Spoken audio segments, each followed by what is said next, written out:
Hey everyone, I am Christina D, and welcome to my channel, Return to Writing, and welcome to episode 2 of a series I am calling More to the Story, where I explore popular media, whether it be movies, games, books, whatever, and look into the untold story, into like the little details people either glossed over or just completely skipped and wrote off for whatever reason.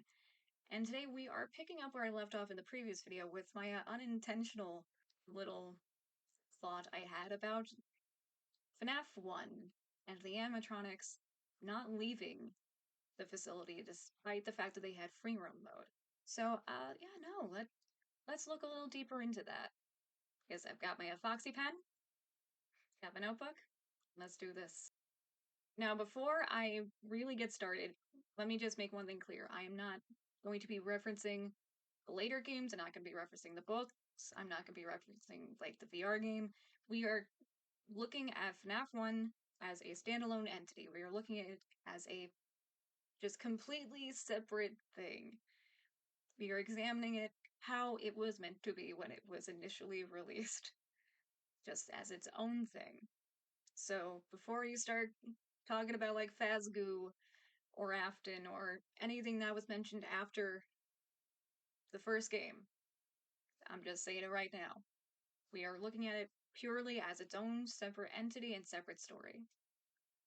So, to recap, what do we know about the animatronics and the pizzeria? For starters, we know that there are the main animatronics, Foxy, Freddy, Chica, Bonnie, and then Golden Freddy, who we don't see, but occasionally every now and then pops up saying, "It's me." We know, according to the posters, that some shady stuff went down. A mysterious figure dressed in a mascot costume lured children into a back room during the later hours of the pizzeria, and they were eventually caught via the cameras. But the children were never technically found. They were missing, presumed dead. And we know at one point, police were called because the animatronics smelled rank and were oozing something, probably blood, but we never really got a confirmation on whether or not they found the kids. We never got any positive ID or info that, oh yeah, no, the cops found the bodies in the animatronics. We can only presume they found something, hence the place shutting down, but then again, it was also shut down for health reasons, for sanitary reasons, not necessarily because of the cops being called.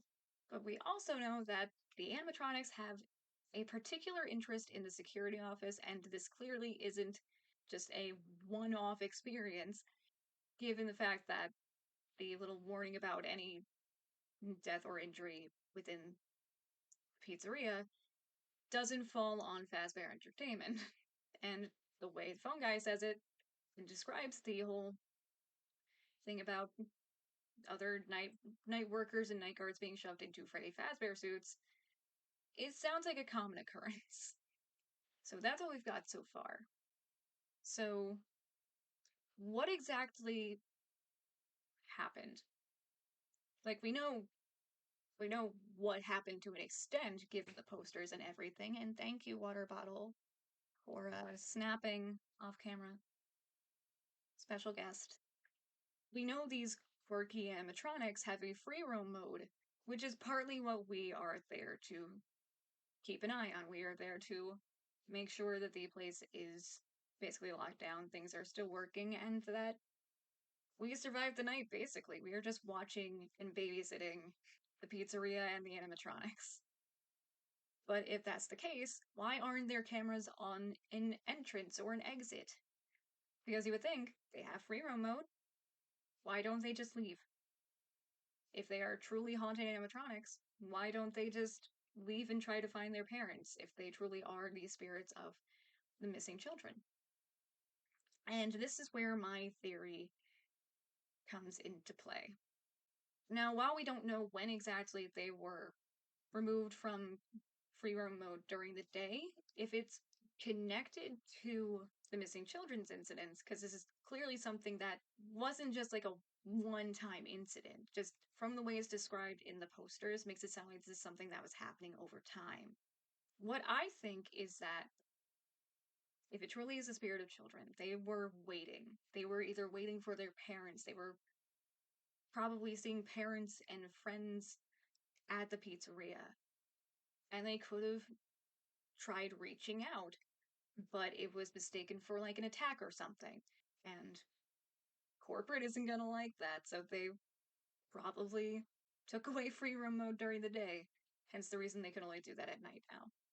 That being said, that is another reason why I think they choose not to leave at night.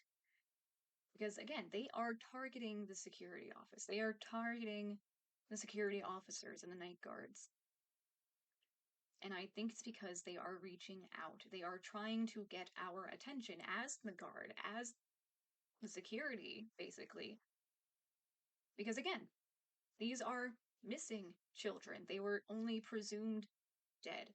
They weren't found. So this is them reaching out, quite literally saying, "It's me." They are quite literally reaching out to us as the guard and saying, "We are here. Why aren't you doing anything?" And on that same note, I think it also falls a little into vengeful spirits too, because while the poster said that the cameras caught who was luring these children into the back, it doesn't say it was a guard necessarily that spotted this. This was something that was pulled up after the fact. This was footage that was pulled up after the fact, which makes you wonder, if we are playing as a guard, who was watching the cameras? Or who is supposed to be watching the cameras?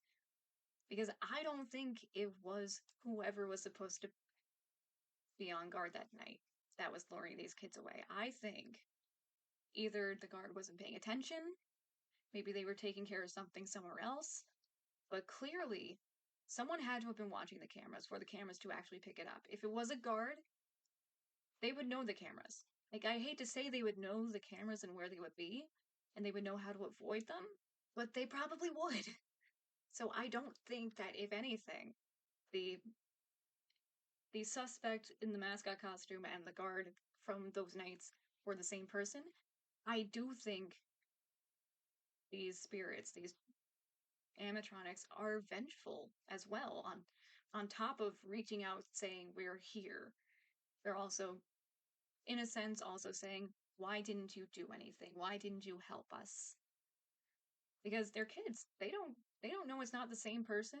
They don't know it's not whoever was watching that night. They don't even know who was watching that night. They don't know how many security guards the place has.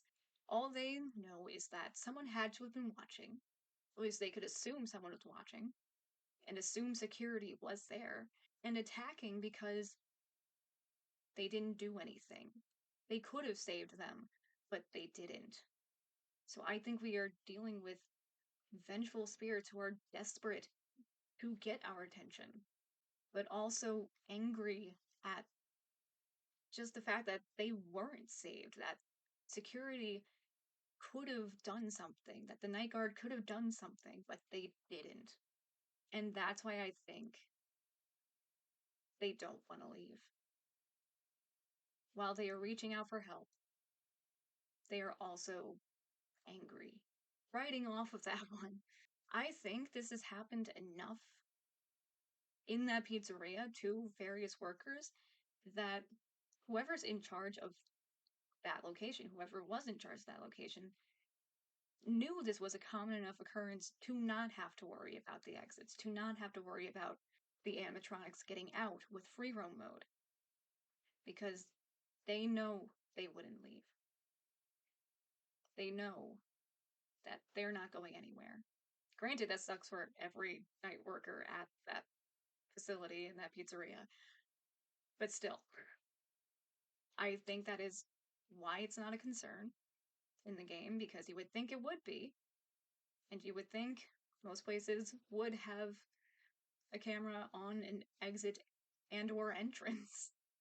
But I think it happened enough that corporate was like, yeah, no, we don't have to worry about them getting out. Just focus on trying to keep these guards alive and keeping power. So I hope you guys liked the video. I hope you like my thoughts and theory on why it wasn't necessarily a concern in the first game as far as the animatronics possibly getting out because of free roam mode, but also why they weren't focused on leaving the pizzeria.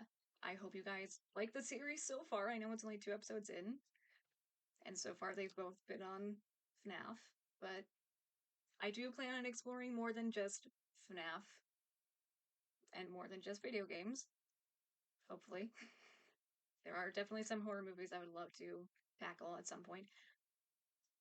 But if you like the video, give this a thumbs up, leave a comment below. If you want to see more, subscribe, hit notification because I don't have a set schedule.